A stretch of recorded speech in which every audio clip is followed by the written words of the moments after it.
Alright, hello, welcome to After Effects. So what I'd like to do is deal with these layers here. So we've got the cube there, which is, and this is represents this thing here. So what I'd like it to do is to arrive from a certain location. So if we go into the transform panel here.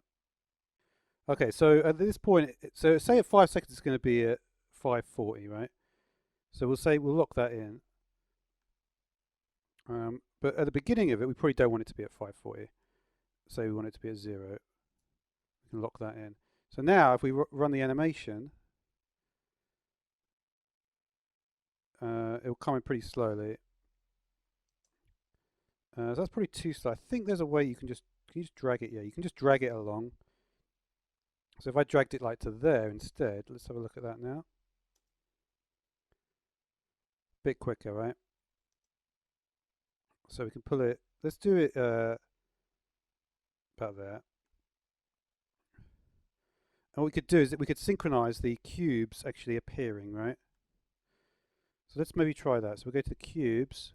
Did I set the other one? I keep forgetting you need to press this thing. You need to be 0. So that should be okay. Let's have a look.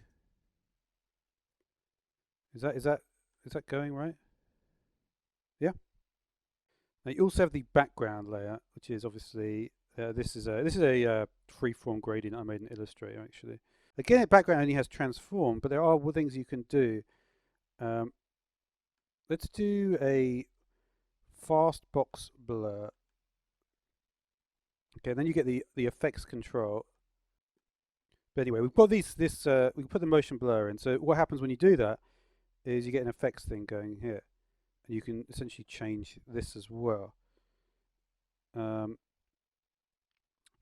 think it really does help to have like a huge amount of space there, unless you just do it all on the sideline there. It's gonna be interesting to see. So what we could do then, let's just try a similar sort of thing. We'll do blur radius is 0 there.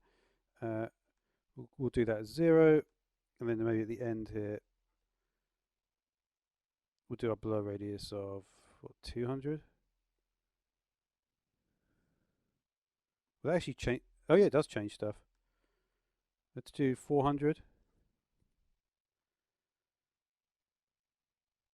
No, it's too much. 275. Let's try that. Okay. Let's have a look.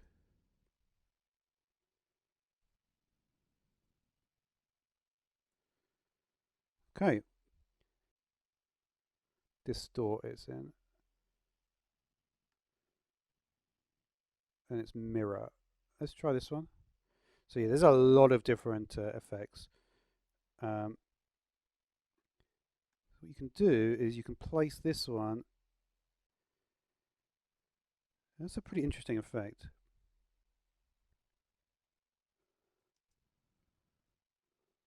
Anyway, I'm going to be looking at a lot more stuff in After Effects.